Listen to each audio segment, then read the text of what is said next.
The moment I saw my wife Claire laughing with Jason at that wedding, her hand resting just a little too long on his shoulder, I knew my marriage was over. What I didn't know yet was how much I'd enjoy destroying both of them. Before we dive deeper into this story, I have one small request.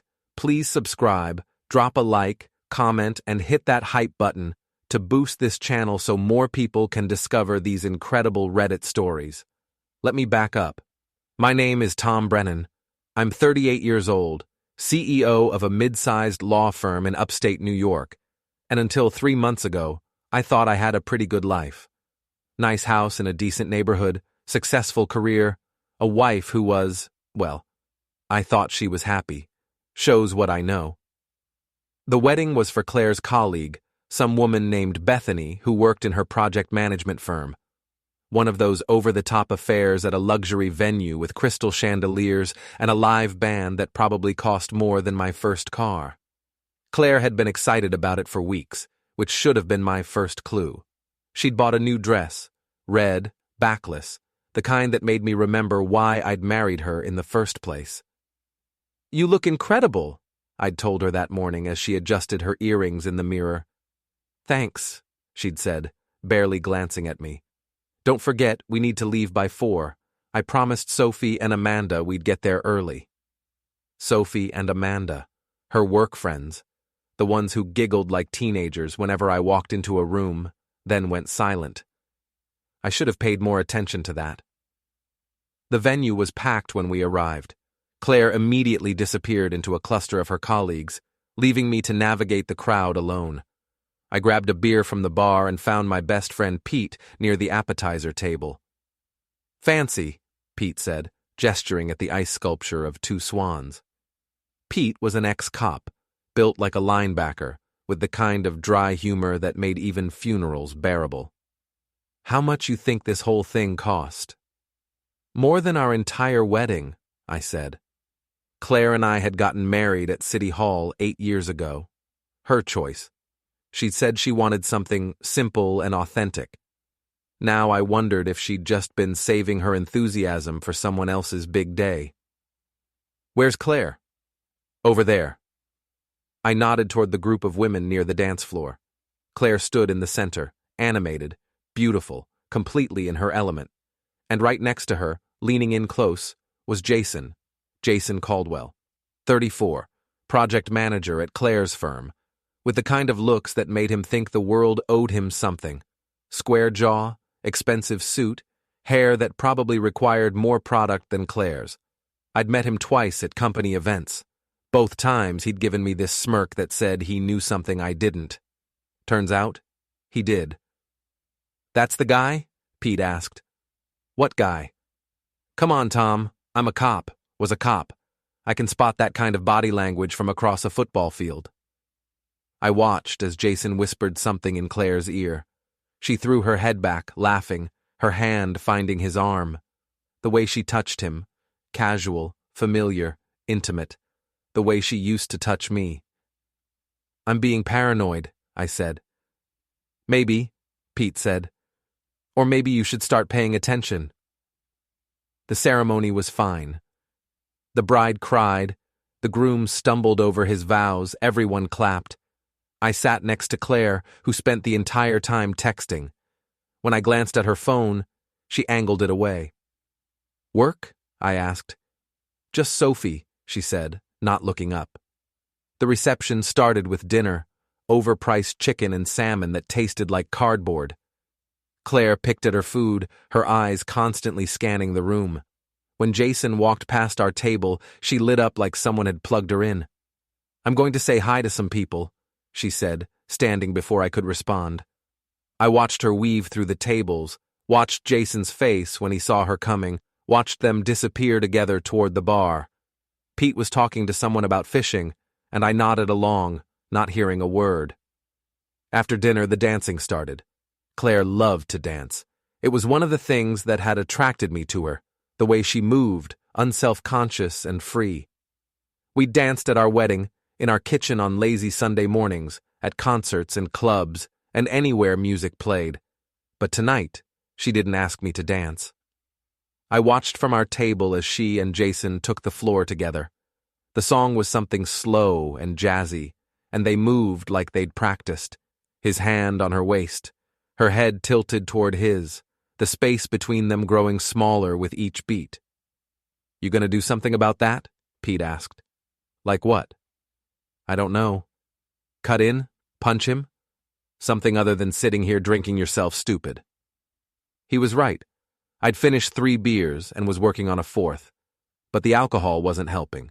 It just made everything sharper, clearer, more painful. I stood up, walked toward the dance floor. Claire saw me coming and her expression shifted. Annoyance, maybe, or guilt. Jason saw me too and smiled that goddamn smirk. "Mind if I cut in?" I asked, keeping my voice light. "We're in the middle of a song," Jason said. "It's fine," Claire said quickly. "I need some air anyway." She walked away before I could say anything, leaving me standing there like an idiot, while Jason shrugged and moved on to some other woman. I followed Claire outside to the garden area, where fairy lights hung from trees and couples huddled on benches. "Claire, wait." She turned, arms crossed. "What, Tom? What's going on?" "Nothing's going on. I'm at a wedding trying to have fun. Is that not allowed?" "You've barely looked at me all night." "Because you've been sitting at the table sulking like a child." Her voice was sharp, cutting. "God, Tom, can't you just relax for once? Enjoy yourself?"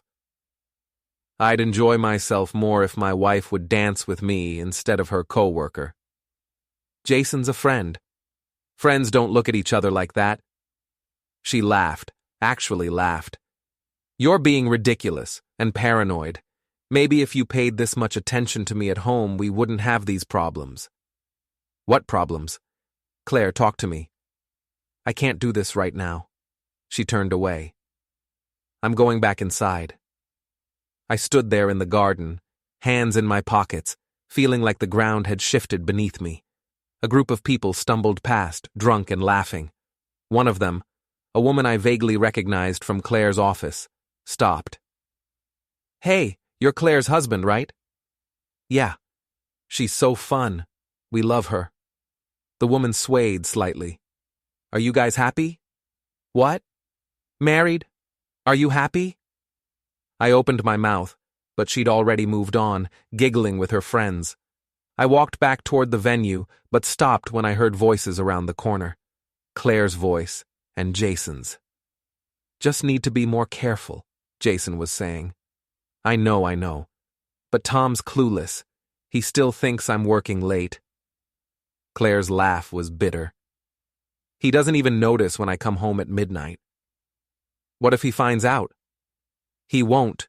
And honestly, I don't know if I'd care anymore."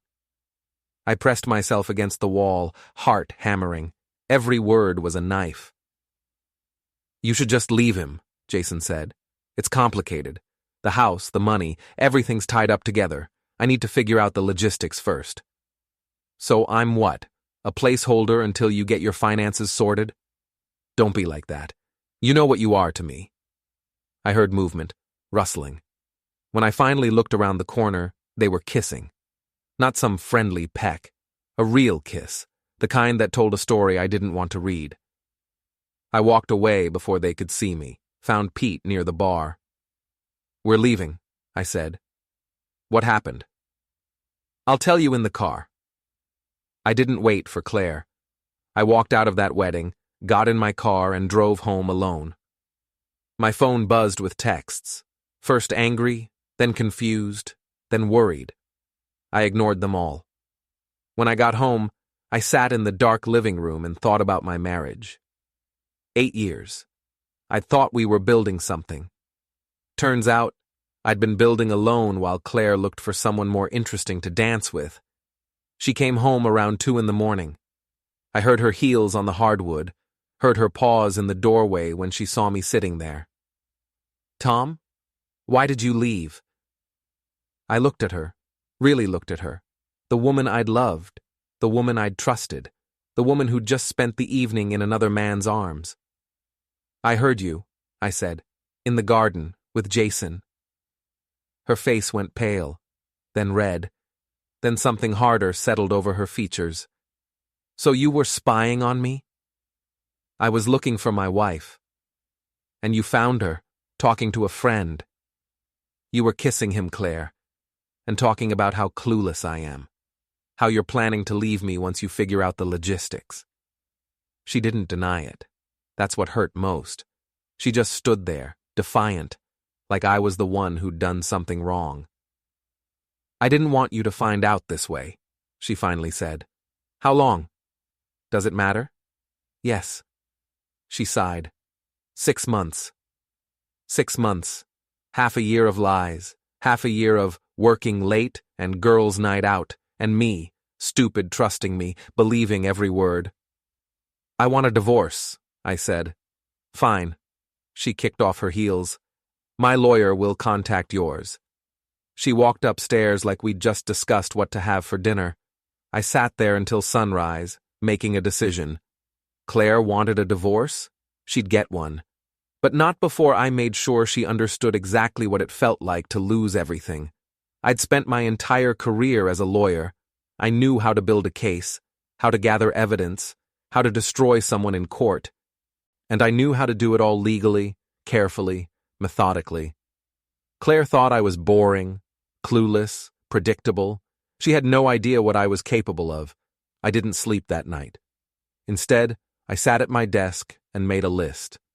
Not a revenge fantasy list. A practical, methodical, legally sound list of everything I needed to do to protect myself and ensure that when this divorce happened, Claire got exactly what she deserved, which was nothing. First item, evidence. I needed documentation of the affair. New York was technically a no-fault divorce state, but adultery could still impact asset division, especially if I could prove financial misconduct or misuse of marital funds. Second item, finances. I needed to know exactly what we had, where it was, and how to protect my share. Third item, allies. I needed people on my side, people who could help me navigate this without letting emotion cloud my judgment. I called Pete at 7 in the morning. This better be good, he answered, voice thick with sleep. I need your help. Tom? What's wrong? Claire's been cheating on me for 6 months with a guy from her work. Silence. Then, I'm coming over. He arrived 30 minutes later with coffee and donuts, looking more alert than anyone had a right to be at that hour. We sat at my kitchen table while I told him everything. The wedding, the overheard conversation, the kiss, Claire's casual admission. Jesus, Pete said when I finished. I'm sorry, man. Don't be sorry. Help me figure out what to do next. Pete leaned back, studying me. You want to fight this? I want to win this. Okay. First thing, evidence. You need proof of the affair. Photos, texts, emails, whatever you can get. How do I get that without breaking any laws? Pete smiled. That's the beautiful thing about cheaters. They're usually sloppy. You just need to know where to look. Claire had left for work by the time Pete and I started our search. I felt guilty for about 30 seconds, then remembered her laughing with Jason about how clueless I was. We started in her office, a small room off the living room that she'd claimed for work-from-home days. Her laptop was password protected, but her filing cabinet wasn't. Inside, I found credit card statements I'd never seen before. What's this? I showed Pete a Visa bill with charges at restaurants I'd never been to, hotels I'd never stayed at. That, Pete said, is your smoking gun. She's been using a separate credit card, probably paying for her little rendezvous with lover boy. I photographed every page. Then I found her planner, an old-fashioned paper one she insisted on keeping despite having a phone. Inside were notations. J, 7 p.m., usual place. Dinner with Jay. Weekend getaway. Tell T it's work conference. More photos. My hands were shaking now, but not from sadness, from anger. In the back of her desk drawer, wrapped in a silk scarf, I found a burner phone. Bingo, Pete said. The phone wasn't password protected. Amateur mistake. I scrolled through the messages between Claire and Jason, and each one made my blood boil hotter. Jason: miss you already. Last night was amazing. Claire: I know, I wish I didn't have to go home to him. Jason: when are you going to tell him? Claire: soon. Just need to figure out the money situation first. He makes more than me, but I'm entitled to half of everything. My lawyer says I have a strong case. Jason: what about the house? Claire: I'll get that too. He bought it before we got married, but I've contributed to renovations. Plus, I've been documenting everything. Every time he works late, every time he's too tired to go out. Building a case that he's been emotionally neglectful. Jason: smart. That's my girl. Claire: your girl. I like the sound of that. I photographed everything, every text, every photo they'd sent each other, every piece of evidence that proved not only the affair, but Claire's calculated plan to take me for everything I had. She's been planning this, I said to Pete. For months. The affair, the divorce, all of it. Yeah, Pete said. But now you know. And knowledge is power. What do I do with all this? You talk to your lawyer, you protect your assets, and you make sure that when this goes to court, the judge sees exactly who Claire really is. I spent the rest of that day meeting with my lawyer, a sharp woman named Patricia, who'd handled several high-profile divorces. I showed her everything, the texts, the credit card bills, the planner entries. This is good, Patricia said. Very good. With this evidence, we can argue that Claire was planning to defraud you in the divorce proceedings. That alone could impact how assets are divided. I want her to get nothing, I said. That's unlikely. New York law entitles her to a portion of marital assets. But we can significantly reduce that portion, especially if we can prove she was using marital funds to support her affair. The credit card bills show that. Exactly. Hotels, dinners, gifts. If she was spending marital money on her boyfriend, that's dissipation of assets. The court won't look favorably on that. What about the house? You bought it before the marriage? Yes. But she's contributed to some renovations. We'll argue that those contributions were minimal and that the house should remain separate property. With this evidence, I think we have a strong case.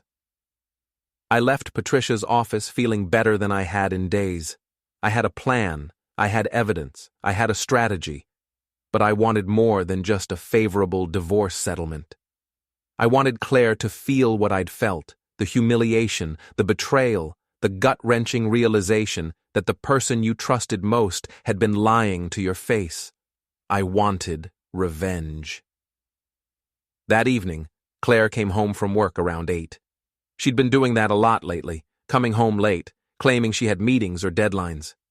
Now I knew better. Hey, she said, dropping her bag on the counter. Did you eat? Yeah. Good. She opened the fridge, pulled out a bottle of wine. Listen, about last night, I don't want to talk about it. She looked surprised. Really? Really? You want a divorce? We'll get a divorce. I'm not going to fight you on it. Oh. She poured herself a glass of wine. Well, good. I'm glad we can be mature about this. Mature. Right. I watched her sip her wine, completely relaxed now that she thought I was rolling over. I'll have my lawyer contact yours, I said. We can work out the details. Sounds good. She smiled, actually smiled. I think this is the right decision, Tom. We haven't been happy for a while. You haven't been happy, I corrected. I was fine. That's because you don't pay attention. She set down her wine glass. You're so focused on work, on your career, that you never noticed I was drowning. Drowning? You were having an affair, Claire. That's not drowning. That's choosing to jump ship. Her expression hardened. I tried to talk to you. For years I tried. But you were always too busy or too tired or too whatever. Jason actually listens to me. Jason's using you. You don't know anything about him. I know he's 34 and still renting an apartment. I know he's got credit card debt and a reputation at your office for sleeping with married women. I know... Stop. She held up her hand. You don't get to judge him. You don't get to judge me. Not anymore. She walked upstairs, leaving me alone in the kitchen. I pulled out my phone and looked at the photos I'd taken of her texts with Jason. The ones where she called me clueless. The ones where she laughed about how easy it was to lie to me. I forwarded them to Pete with a message. Phase 2. Time to let people know who Claire really is. His response came immediately. You sure about this? Absolutely. The next morning I went to work as usual. My law firm was on the 3rd floor of a downtown building, with views of the river and enough prestige to make me feel like I'd accomplished something. My partners, Greg and Michael, were already in the conference room when I arrived. Tom, good morning, Greg said. He was 60, balding, with the kind of calm demeanor that made clients trust him. We need to talk about the Henderson case. We spent an hour discussing strategy for a corporate dispute, normal work stuff.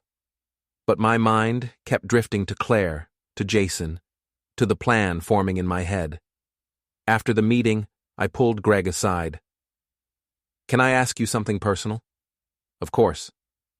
If you found out your wife was cheating on you, what would you do? Greg's expression shifted. Is this about Claire? Yeah. I'm sorry, Tom. That's rough. He paused. Legally, you need to protect yourself. Document everything.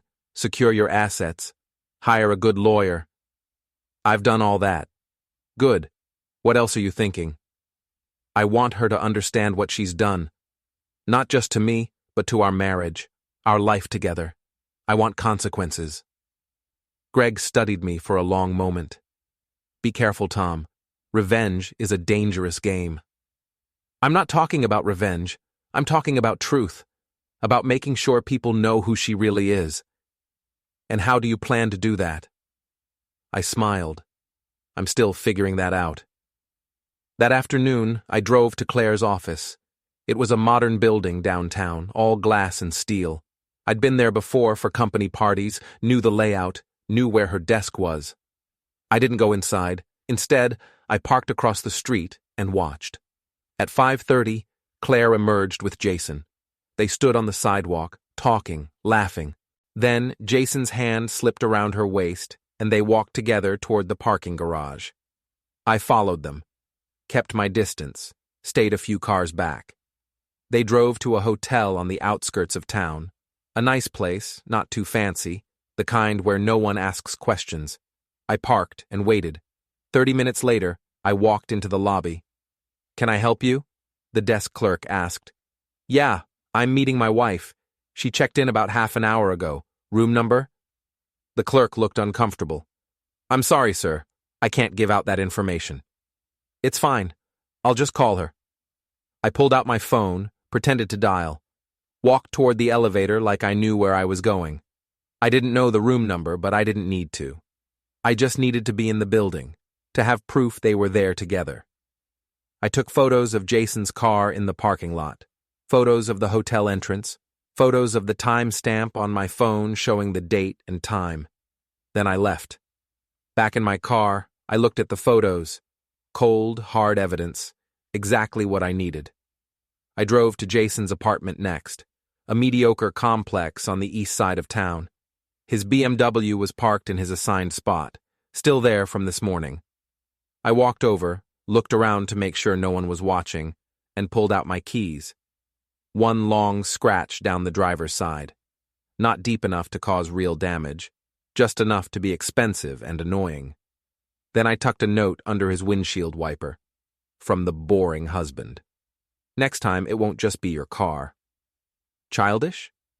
Maybe. But satisfying? Absolutely. I was halfway home when my phone buzzed with an email from an unknown address. The subject line read, "You should see this." I pulled over and opened it. Inside was a video file. I hit play. It was from the wedding. Someone had filmed Claire and Jason on the dance floor, then followed them outside to the garden. The video showed them kissing, showed Jason's hands on her body, showed Claire laughing and whispering things I couldn't hear. The email had no message, no explanation, just the video. Someone else knew. Someone else had been watching. And now they were trying to blackmail me. I forwarded the email to Pete with a message. We have a problem. Pete came over that night with his laptop and a grim expression. This is either really good or really bad, he said, pulling up the email. Good because it's more evidence. Bad because someone's trying to use it against you. Who would do that? Someone who was at the wedding. Someone who knows you and Claire. Someone who wants something. I thought about the guests, Claire's coworkers mostly, people I barely knew. What do they want? That's what we need to find out. Pete started typing, running some kind of trace on the email address. Whoever sent this is either trying to help you or hurt you. We need to figure out which. While Pete worked, I paced my living room. The walls felt like they were closing in. The affair was bad enough, but now there was someone else involved, someone watching from the shadows. Got it, Pete said after 20 minutes. The email was sent from a public computer at the downtown library. Whoever did this didn't want to be traced. So we're nowhere. Not exactly. Look at the video again. Watch the angle. I pulled up the video on my phone. The camera was positioned high, looking down at Claire and Jason. It's from a second-floor window or balcony. Right. So whoever filmed this was inside the venue upstairs with a view of the garden. I thought back to the wedding layout. The upstairs area had been closed off to guests, reserved for staff and the wedding party. So it was someone with access. Or someone who snuck up there. Pete closed his laptop. Either way, they're playing a game.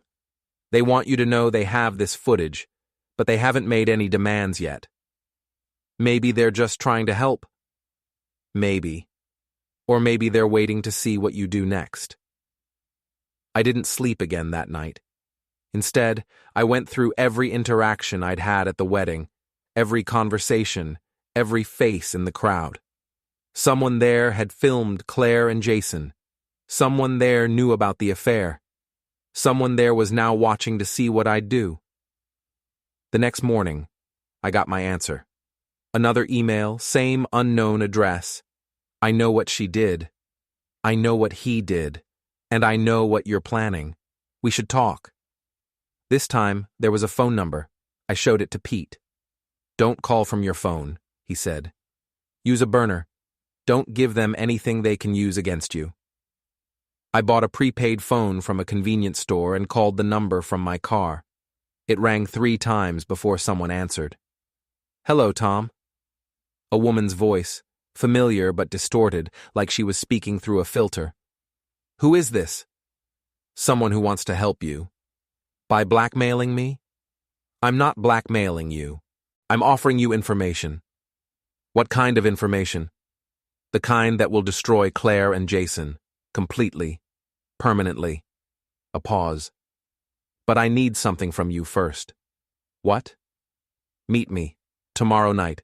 The coffee shop on 5th Street. 8 o'clock. Come alone. Why should I trust you? Because I have what you want. Proof that Claire's been planning this divorce for over a year. Proof that Jason's done this before with other married women. Proof that will make sure you win everything. The line went dead. I sat in my car, hands gripping the steering wheel. This was insane. Meeting a stranger who'd been spying on my wife, who had information I desperately needed but couldn't verify. But I was going to do it anyway. The coffee shop on 5th Street was a small place, dimly lit, with mismatched furniture and local art on the walls. I arrived at 8 sharp and ordered a black coffee I didn't drink. At 8:15, a woman walked in, mid-30s, professional clothes, blonde hair pulled back. She looked vaguely familiar, but I couldn't place her. She sat down across from me without asking. Tom. Who are you? My name's Amanda. I work with Claire. Amanda, one of Claire's friends, the one who'd giggled and gossiped at the wedding, who'd been part of Claire's inner circle for years. Why are you doing this? Amanda smiled, but it wasn't friendly. Because Claire thinks she's so smart, so perfect. She thinks she can do whatever she wants without consequences. You're her friend. Was her friend. Until I found out she'd been sleeping with my ex-boyfriend. I blinked. Jason? Bingo. We dated for 6 months last year. Then he dumped me out of nowhere. Wouldn't tell me why, just said it wasn't working. 3 months later, I see him with Claire at a work event, and suddenly everything makes sense. So this is revenge. This is justice. Amanda pulled out her phone and slid it across the table. I've been documenting everything.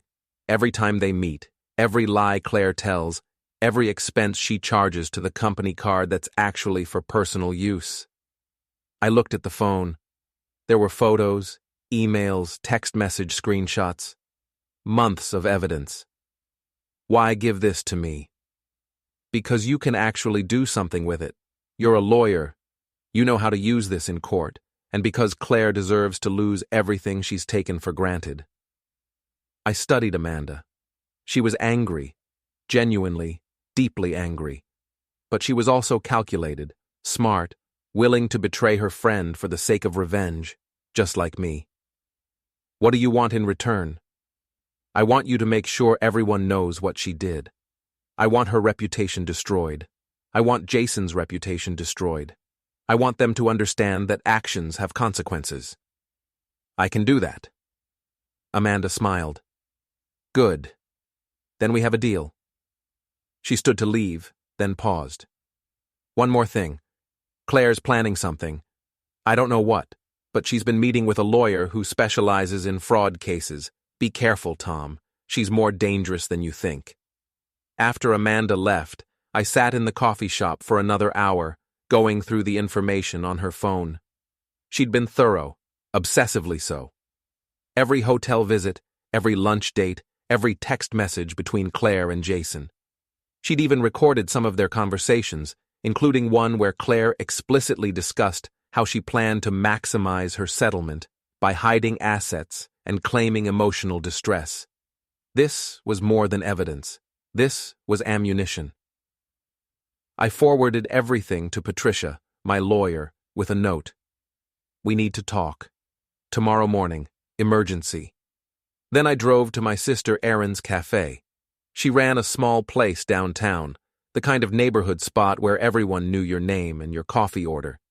Erin was 5 years younger than me, sharper than she had any right to be, and the only person in my family I actually trusted. You look terrible, she said when I walked in. Thanks. Coffee? Something stronger? She poured me a whiskey from the bottle she kept under the counter for special occasions. Talk to me. I told her everything.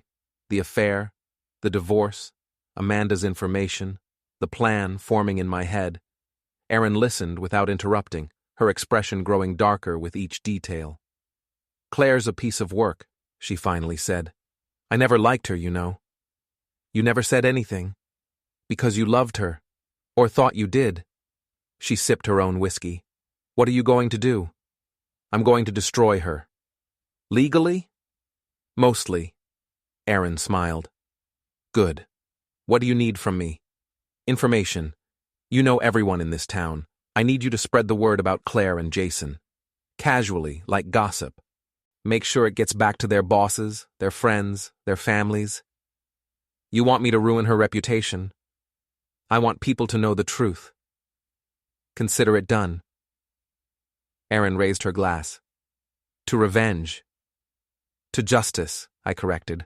Same thing. The next morning, I met with Patricia. She'd reviewed all of Amanda's evidence and looked like she'd won the lottery. This is incredible, she said. With this, we can prove fraud, dissipation of assets, and premeditated deception.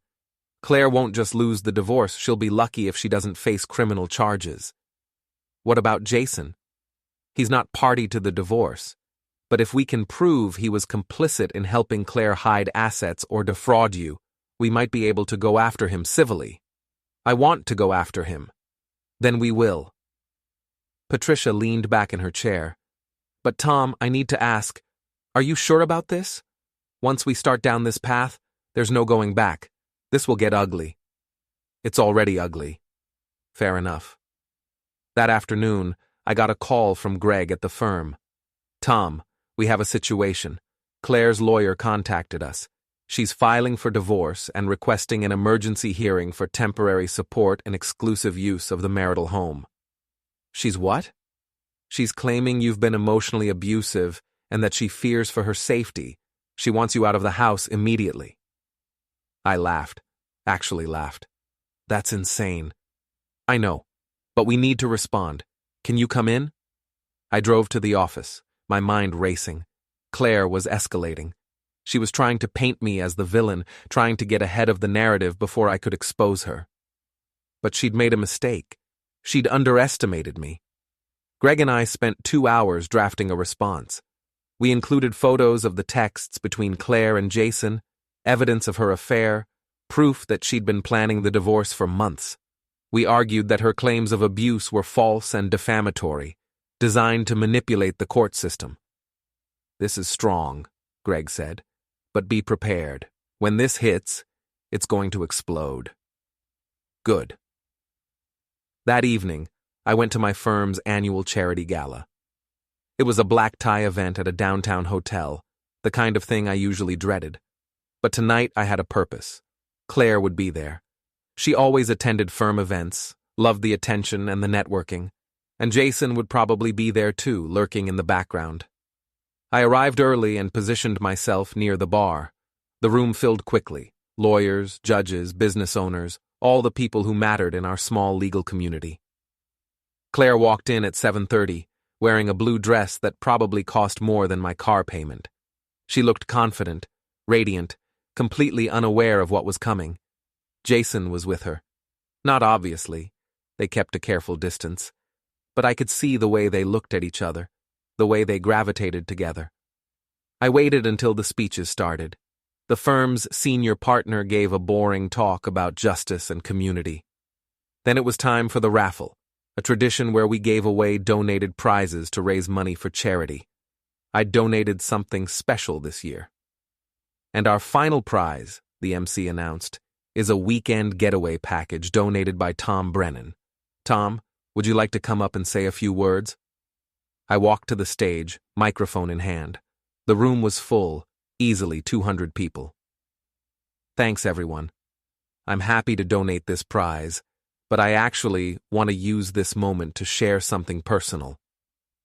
I pulled out my phone. For the past 6 months, my wife Claire has been having an affair with her coworker Jason. I found out at a wedding a few weeks ago, and since then, I've been gathering evidence. The room went silent. I could see Claire's face from the stage, shock, then horror, then rage. I have texts, photos, credit card statements, and even video of them together. And tonight, I want everyone here to know the truth about who they really are. I hit a button on my phone. The screen behind me lit up with photos. Claire and Jason at hotels, restaurants, in compromising positions. The texts scrolled past, each one more damning than the last. Claire has been planning to divorce me for over a year, hiding assets, and using marital funds to support her affair. She's filed false claims of abuse to try to manipulate the court system. And Jason here has a history of sleeping with married women at their firm. Jason stood up, face red. "You can't do this." "I just did." He charged the stage. I saw him coming and stepped aside. Jason, drunk and furious, tripped over a microphone cord and went face first into the buffet table. Shrimp cocktail and champagne glasses went everywhere. The room erupted. People were shouting, laughing, recording everything on their phones. Claire tried to leave, but Erin, who'd somehow gotten herself invited, blocked the exit. "Not so fast," Erin said loudly. "Everyone deserves to hear the whole story." Security eventually escorted Jason out. Claire followed, head down, mascara running. I stood on that stage and watched them leave, feeling something I hadn't felt in months. Victory. The next day, the story was everywhere. Social media, local news, office gossip. Someone had recorded my speech and posted it online, where it went viral. Lawyer exposes cheating wife at charity gala became a trending topic. Claire's firm put her on administrative leave pending an investigation. Jason was fired outright for violating the company's ethics policy, and I received a message from Amanda. Perfect. Absolutely perfect. But I wasn't done yet. The fallout from the gala was immediate and brutal. By Monday morning, Claire had been suspended from her job pending a full investigation into her use of company resources for personal affairs. Jason had been terminated, his reputation in the industry destroyed, and I had become something of a local celebrity, the wronged husband who'd fought back in the most public way possible. But public humiliation wasn't enough. I wanted them to feel the consequences in every aspect of their lives. I started with Jason. Pete helped me track his movements. Despite being fired, Jason still maintained his gym membership at an upscale fitness center downtown. Every morning at 6, he'd show up for his workout, trying to maintain some semblance of his old routine. I joined the same gym. The first morning, I just watched. Jason went through his workout with grim determination, ignoring the stares and whispers from other members. Everyone had seen the video. Everyone knew who he was. The second morning, I approached him in the locker room. He was alone, getting ready for a shower. "Jason." He turned, and I saw fear flash across his face before he covered it with false bravado. "What do you want?" "To talk. I've got nothing to say to you." "That's fine. You can just listen." I stepped closer. "You thought you could sleep with my wife, mock me behind my back, and there'd be no consequences. You were wrong." "It's over, man. You got your revenge. Leave me alone." "It's not over. Not even close." I grabbed his shoulder and shoved him backward into the shower. The cold water hit him full force and he sputtered, slipping on the wet tile. "What the hell?" "That's just a taste. You come near anything I care about again, my house, my business, my life, and you'll wish cold water was the worst of your problems." I walked out before he could respond, leaving him dripping and humiliated in the locker room. But I wasn't done with Jason yet. Pete had done some digging into Jason's finances and found something interesting. Jason was in debt. Serious debt. Credit cards maxed out, car payments behind, even some loans from questionable sources. "He's been living beyond his means for years," Pete explained over coffee at Aaron's cafe. "The fancy car, the expensive clothes, the lifestyle, it's all a facade. He's broke." "How broke?" "30,000 in credit card debt alone, and he owes money to some guys who don't take kindly to late payments." "Loan sharks?" "Something like that. Small-time guys, but they have a reputation for being persistent." An idea formed. "Can you find out who he owes?" "Probably. Why?" "Because I want to make sure they know Jason's not going to be able to pay them back anytime soon." Pete smiled. "You're a devious bastard. You know that?" "I learned from the best." It took Pete 3 days to track down Jason's creditors.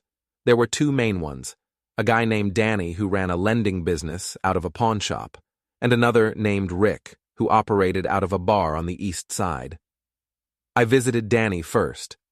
The pawn shop was exactly what you'd expect, dusty, cluttered, with bars on the windows and a camera watching the door. Danny himself was in his 50s, overweight, with the kind of face that suggested he'd seen everything and wasn't impressed by any of it. "Help you?" he asked when I walked in. "I'm here about Jason Caldwell." Danny's expression shifted. "You a friend of his?"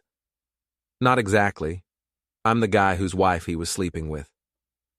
Danny laughed, a wheezing sound that turned into a cough.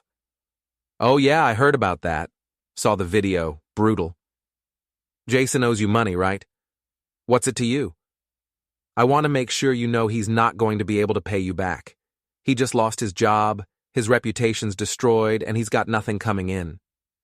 So I thought you might want to encourage him to settle his debts, sooner rather than later." Danny studied me. "You want me to lean on him. I want you to do what you'd normally do when someone owes you money and can't pay. And what do I get out of this?" I pulled out an envelope with $500 cash. Consider it a consultation fee.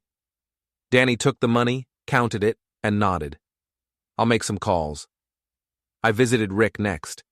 His bar was darker, seedier, the kind of place where you didn't ask questions and you paid in cash. Rick was younger than Danny, maybe 40, with tattoos up both arms and a handshake that could crush bones. I know who you are, he said when I introduced myself. Saw the video. That took balls. Thanks. I hear Jason Caldwell owes you money. He does. 10 grand. Been dodging my calls for weeks. He's not going to be able to pay you. He lost his job, and he's got no prospects. Then he's got a problem. I was thinking you might want to make that problem more immediate. Rick smiled. For a price. I handed him another envelope. Make sure he understands the urgency of the situation. Consider it done. Over the next week, Jason's life fell apart. Danny and Rick both started applying pressure. Phone calls, visits to his apartment, increasingly aggressive reminders that his debts were due. Jason tried to reach out to Claire for help, but she'd cut him off. According to Amanda, who was still feeding me information, Claire had told Jason she couldn't be associated with him anymore and that he was on his own. Jason started looking desperate. He tried to get a new job, but every interview ended the same way. Someone had seen the video, someone had heard the story, and no one wanted to hire the guy who'd destroyed his career over an affair. Meanwhile, I focused on Claire. Her suspension from work had turned into a full investigation. Amanda had provided the company with evidence of Claire's misuse of company resources, expense reports for personal dinners with Jason, hotel rooms booked on the company card, even a business trip that was actually a romantic weekend getaway. The company's HR department was not amused, but I wanted more than just professional consequences. I wanted Claire's social circle to abandon her, her friends to turn their backs, her carefully constructed image to crumble. Erin helped with that. She'd been spreading gossip through her cafe, casually mentioning Claire's affair to customers, sharing details about the divorce, making sure everyone in town knew the story. And because Erin's cafe was the social hub of the community, the gossip spread like wildfire. Within days, Claire couldn't go anywhere without being recognized and judged. The grocery store, the bank, even the gym, people whispered, pointed, avoided her. Sophie, one of Claire's closest friends, publicly distanced herself on social media, posting a vague message about cutting toxic people out of your life. Amanda, of course, had already turned against her, and other friends followed suit, one by one, until Claire was completely isolated. I watched it all unfold with grim satisfaction. But Claire wasn't going down without a fight. She filed an emergency motion in court, claiming I'd been harassing her and that the public exposure at the gala constituted emotional abuse. Her lawyer argued that I'd violated her privacy and that the divorce should be expedited with her receiving full custody of marital assets as compensation. Patricia laughed when she read the motion. "This is desperate," she said, "and it's not going to work. We have evidence that she's been planning this divorce for over a year, hiding assets and committing fraud. The judge is going to see right through this. When's the hearing?" "Next week. Be ready. This is where we finish her." The hearing was scheduled for Tuesday morning. I arrived early, dressed in my best suit, with Patricia by my side and a folder full of evidence. Claire was already there with her lawyer, a slick guy named Richard who specialized in high-conflict divorces. Claire looked tired, thinner than I remembered, with dark circles under her eyes. Good. The judge was a woman in her 60s named Judith Harmon, known for being no-nonsense and fair. She reviewed both motions, then looked up at us. "This is quite a mess," she said dryly. "Your Honor," Richard began, "my client has been subjected to public humiliation and harassment by Mr. Brennan. His actions at the charity gala were vindictive and cruel, and they've caused significant emotional distress." "Your Honor," Patricia countered, "Mr. Brennan simply told the truth.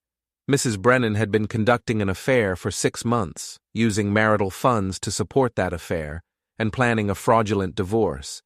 Everything Mr. Brennan revealed was factual and supported by evidence. Judge Harmon looked at me. Mr. Brennan, did you expose your wife's affair at a public event? Yes, Your Honor. Why? Because she'd been lying to me for months, planning to take everything I'd worked for, and filing false claims of abuse to manipulate the court system. I wanted people to know the truth. And you thought a charity gala was the appropriate venue? I thought it was the most effective venue. Judge Harmon almost smiled. Effective, certainly. Appropriate, debatable. She turned to Claire. Mrs. Brennan, is it true you've been having an affair? Claire's lawyer tried to object, but the judge cut him off. Answer the question, Mrs. Brennan. Yes, Claire said quietly. And is it true you were using marital funds to support this affair? Some of the expenses were... Yes or no? Yes. And is it true you filed claims of abuse against your husband despite having no evidence of such abuse? Claire didn't answer. Mrs. Brennan? I felt emotionally neglected, Claire finally said. That's a form of abuse. Emotional neglect and abuse are not the same thing, Judge Harmon said sharply. And filing false claims to gain advantage in a divorce proceeding is fraud. She looked at Patricia. I'm denying Mrs. Brennan's motion and ordering a full financial disclosure from both parties. We'll reconvene in 30 days to discuss asset division. Your Honor, Richard protested, your client committed fraud, Mr. Richards. Be grateful I'm not referring this to the district attorney. Judge Harmon banged her gavel. We're adjourned. I walked out of that courtroom feeling like I'd won the lottery. Claire's case was falling apart, her reputation was destroyed, and she was facing the very real possibility of criminal charges. But I still wasn't satisfied. That night, I got a call from Pete. You need to see this, he said. See what? Just come to my place, now. I drove to Pete's apartment, a modest place on the north side of town. He opened the door before I could knock. What's going on? Jason showed up at Danny's pawn shop this afternoon. Things got ugly. How ugly? Pete pulled up a video on his phone. It showed Jason arguing with Danny, then shoving him. Danny's guys grabbed Jason and threw him out onto the street. Jason got up, screaming threats, then got into his car and drove off, straight into a parked truck. Is he okay? He's fine. Car's totaled, though, and he was arrested for reckless driving. I watched the video again. Jason's face was desperate, furious, completely out of control. He's braking, Pete said, and when he brakes completely, he's going to come after you. Let him try. But Pete was right to be concerned, because 2 days later, I came home to find my house vandalized. Windows smashed, spray paint on the walls, furniture overturned, and a note on my kitchen counter. Back off, or you'll regret it. This is your only warning. I called the police, filed a report, and gave them Jason's name. They said they'd investigate, but I knew it would take time. I didn't have time. I called Pete. We need to end this, now. What did you have in mind? I'm going to give Jason exactly what he deserves. The vandalism was the final straw. I'd been content to destroy Jason's reputation, his career, his finances. But now he'd crossed a line. He'd come into my home, my sanctuary, and left a message that was equal parts threat and desperation. So I was going to finish this. Permanently. Not with violence, I wasn't stupid, but with the kind of calculated, devastating revenge that would ensure Jason never bothered me again. Pete helped me set up surveillance cameras around my house. If Jason came back, we'd have him on video. But I didn't think he'd come back. The vandalism had been his last desperate act, his final attempt to scare me into backing down. He'd miscalculated. Instead of backing down, I doubled my efforts. I contacted every potential employer Jason had applied to and made sure they knew about his history. I reached out to his landlord and informed them about the arrest for reckless driving.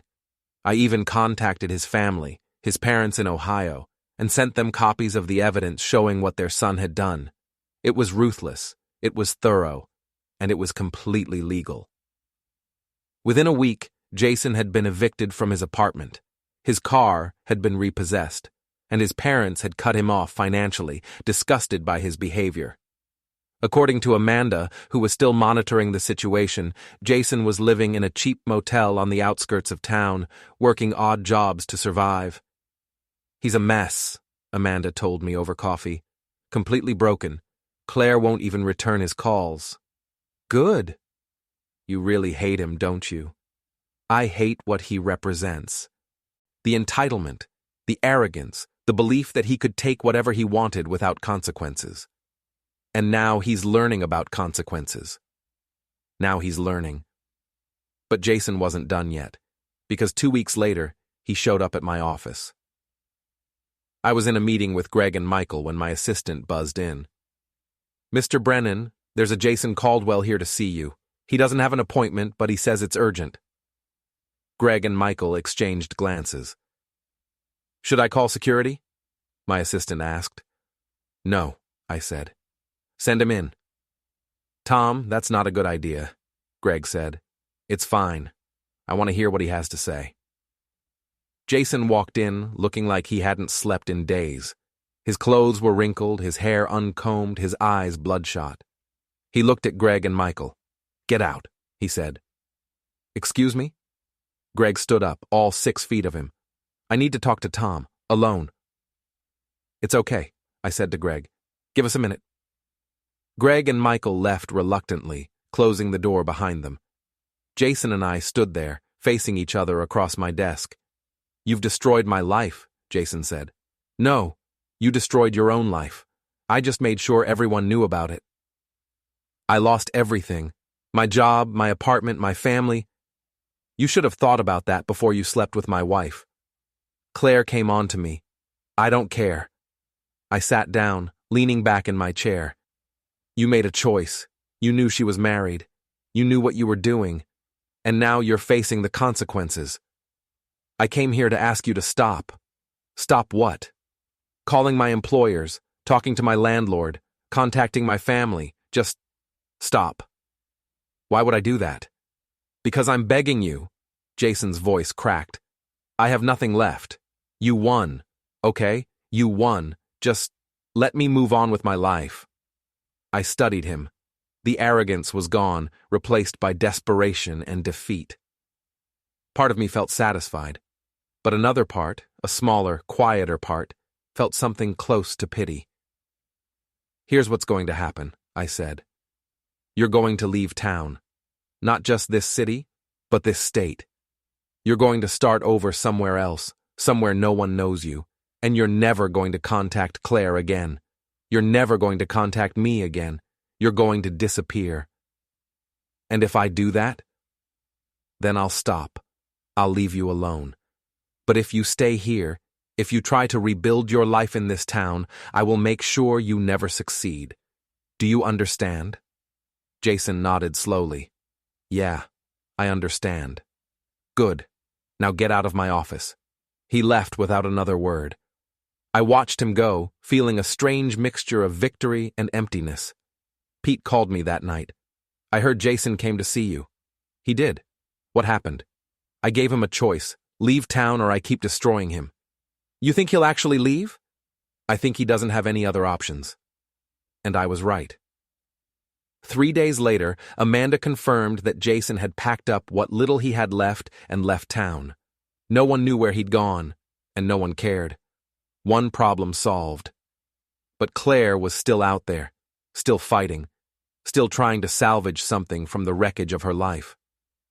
The next court hearing was scheduled for mid-October. Patricia had prepared a comprehensive case, detailing every instance of Claire's fraud, every misuse of marital funds, every lie she'd told. "This is going to be a massacre," Patricia said, as we reviewed the documents. "Claire's lawyer knows it too. He's been trying to negotiate a settlement." "What kind of settlement?" "Claire gets 20% of marital assets, no spousal support, and she drops all claims of abuse." "No." "Tom?" "No. She doesn't get to walk away with anything. She committed fraud. She lied. She tried to destroy me. And you've already destroyed her. Her career is over. Her reputation is ruined. Her friends have abandoned her. How much more do you want? I want her to understand that actions have consequences. Patricia sighed. Okay, we'll take it to trial. The trial was set for November 15th, 3 weeks away. 3 weeks to prepare, to gather final evidence, to make sure every detail was perfect. But Claire had one last card to play. A week before the trial, I received a call from an unknown number. Tom Brennan? Who is this? My name is Detective Sarah Chen. I'm with the police department. I need to ask you some questions about Jason Caldwell. My stomach dropped. What about him? Mr. Caldwell filed a complaint alleging that you've been harassing him, threatening him, and interfering with his employment. He also claims you hired people to physically intimidate him. That's ridiculous. Is it? Because we have evidence that you visited 2 individuals who Mr. Caldwell owed money to, and shortly after your visits, Mr. Caldwell was assaulted. I didn't assault anyone. No, but you may have facilitated it. That's still a crime, Mr. Brennan. I hung up and immediately called Patricia. Claire's playing dirty, I said. She got Jason to file a police complaint against me. For what? I explained the situation. Patricia was quiet for a long moment. This is bad, Tom. If they can prove you paid people to assault Jason, you could face criminal charges. I didn't pay anyone to assault him. I just encouraged his creditors to collect their debts. That's a fine line. And if a prosecutor wants to make an example of you, what do I do? You cooperate fully with the investigation.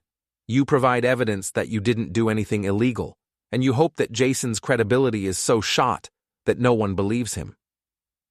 Over the next week, I was interviewed twice by Detective Chen.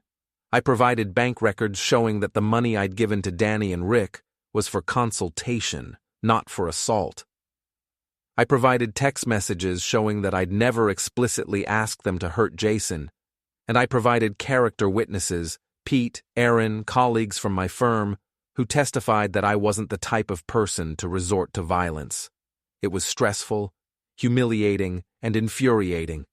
Claire had found the one weak point in my revenge plan and exploited it. But in the end, the investigation was dropped. Jason's credibility was too damaged, and there wasn't enough evidence to prove I'd done anything criminal. Detective Chen called me with the news. You're lucky, Mr. Brennan. This could have gone very differently. I didn't do anything wrong. Maybe not legally, but you walked a very fine line. Be careful. I hung up, feeling both relieved and angry. Claire had tried to use the legal system against me, just like she'd tried to use false abuse claims. But she'd failed. Again. The trial date arrived, November 15th. A cold, gray day with rain threatening. I arrived at the courthouse early, dressed in my best suit with Patricia by my side. Claire was already there with Richard, looking pale and nervous. The trial lasted 3 days. Patricia presented our evidence methodically. The texts between Claire and Jason, the credit card statements showing misuse of marital funds, the recordings of Claire discussing her plans to defraud me in the divorce. Richard tried to counter with claims of emotional neglect, arguing that I'd driven Claire into Jason's arms through years of inattention, but it rang hollow, especially when Patricia presented evidence of me trying to plan date nights, vacations, and romantic gestures, all of which Claire had rejected or ignored. On the 3rd day, the judge delivered her verdict. I find that Mrs. Brennan engaged in fraudulent behavior, misused marital funds, and filed false claims of abuse. Mr. Brennan is awarded 80% of marital assets, including the house. Mrs. Brennan is ordered to pay Mr. Brennan's legal fees and is denied spousal support. Claire's face crumpled. Richard put a hand on her shoulder, but she shook it off. Furthermore, Judge Harmon continued, I'm referring this case to the district attorney's office for potential criminal prosecution for fraud. Claire started crying. Not quiet tears, but loud, ugly sobs that echoed through the courtroom. I felt nothing. After the trial, Patricia and I went to a nearby bar to celebrate. "You did it," she said, raising her glass. "You won. Yeah. You don't sound happy." "I am. I think. It's just anticlimactic, you know? I spent months planning this, executing this, and now it's over." "That's how it always feels. The build-up is intense, but the ending is just an ending." We drank in silence for a while. "What are you going to do now?" Patricia asked. "Move on, I guess. Sell the house, start fresh somewhere new." "You should. This town has too many memories." "Yeah." But I wasn't ready to move on yet, because Claire had one final move to make. 2 weeks after the trial, on a stormy November night, I came home to find Claire sitting on my porch. She was soaked, her hair plastered to her face, her clothes drenched. She looked up when I pulled into the driveway. "Claire, what are you doing here?" "I need to talk to you." "We have nothing to talk about." "Please, Tom, just 5 minutes." Against my better judgment, I unlocked the door and let her inside. She stood in my living room, dripping water onto the hardwood floor. "What do you want?" "I want to apologize." I laughed. "You're apologizing? Now?" "I know it's too late. I know I destroyed everything. But I need you to know that I'm sorry. For all of it." "You're not sorry for what you did. You're sorry you got caught." "That's not true." "Yes, it is. You spent months planning to leave me, mocking me, spending our money on your affair. And the only reason you're here now is because you lost. Because I destroyed your life the way you tried to destroy mine." Claire started crying again. "I loved you once. I really did." "And then you stopped. And instead of talking to me, instead of trying to fix things, you found someone else and lied to my face for 6 months. I know I was wrong. I thought I could have both. The security of our marriage and the excitement of something new. I thought I could manage it." "You thought you could get away with it?" "Yes." She looked at me, mascara running down her face. "I'm sorry, Tom. I'm so sorry." "I don't forgive you." "I know." We stood there in silence, the rain pounding against the windows. Then Claire turned and walked toward the door. "Claire?" She stopped. "Don't ever contact me again. Don't call, don't text, don't show up at my house. We're done. Completely." She nodded and left. I watched her walk to her car, watched her drive away into the storm, and then I closed the door and locked it. It was over. Finally, completely, irrevocably over. I poured myself a drink and sat in the living room, listening to the rain. My phone buzzed with a text from Pete. "You okay?" "Yeah. It's done." "Good. You deserve better." "I know. And I did know. I deserved better than Claire, better than the lies and betrayal and manipulation. I deserved someone who would be honest, loyal, faithful. But that was a problem for future Tom. Present Tom was just going to sit here, drink his whiskey, and enjoy the silence. The next morning, I woke up to dozens of messages. Apparently, someone had leaked the details of the trial to the media, and the story had gone viral again. "Cheating wife loses everything in divorce trial" was trending on social media. I ignored it all. I'd had enough of being a public figure, enough of revenge and drama and chaos. I just wanted peace. But peace was going to have to wait. Because that afternoon, I got a call from Detective Chen. "Mr. Brennan, I need you to come down to the station." "Why?" "I thought the investigation was closed." "This is about something else. Just come down, please."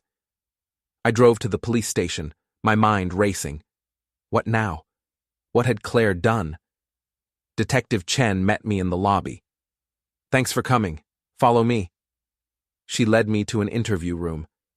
Inside, Jason was sitting at a table, looking even worse than the last time I'd seen him. What's going on? I asked. Mr. Caldwell has some information he wants to share with you, Detective Chen said. About Claire. I sat down. I'm listening. Jason wouldn't meet my eyes. Claire asked me to do something. Something bad. What? She wanted me to hurt you, physically. She said if I did, she'd give me money from the divorce settlement. I stared at him. You're joking. I'm not. She called me last week, said she had a plan. Said if I roughed you up a little, made it look like an accident, she could claim you were unstable and get the judge to reverse the ruling. And you're telling me this why? Because I'm not going to do it. I'm done. I'm done with Claire, done with this whole mess. I just wanted you to know what she was planning. Detective Chen pulled out a recording device. Mr. Caldwell recorded his conversation with Mrs. Brennan. We've already arrested her for solicitation of assault. I sat back, stunned. Claire had been planning to have me hurt, actually hurt, and Jason, of all people, had stopped it. Why? I asked Jason. Why would you do this? Because you were right. I destroyed my own life, and I'm not going to make it worse by hurting someone else. I didn't know what to say. Jason stood up, nodded to Detective Chen, and left. Mrs. Brennan is being held without bail, Detective Chen said. She'll be arraigned tomorrow. Thank you for telling me. Mr. Brennan, you were right about her. She's dangerous. Be careful. I drove home in a daze. Claire had tried to have me assaulted. After everything, after losing the trial and losing her career and losing everything, she'd still tried to hurt me. It was over now. Really, truly over. Claire would go to jail, and I would finally be free. That night, I called Erin. You're not going to believe this, I said, and told her everything. Oh my God. Tom, are you okay? Yeah, I think so. It's just surreal. Claire's insane. Yeah. What are you going to do now? I don't know. Move on, I guess. Start over. You should. You deserve happiness. Thanks, Erin. Love you, big brother. Love you too. I hung up and looked around my house. It was quiet, empty, but it was mine. All mine. No more lies, no more betrayal, no more drama. Just peace. And for the first time in months, I felt like I could breathe. 6 months later, I sold the house and moved to a different city. Started fresh with a new job, new friends, new life.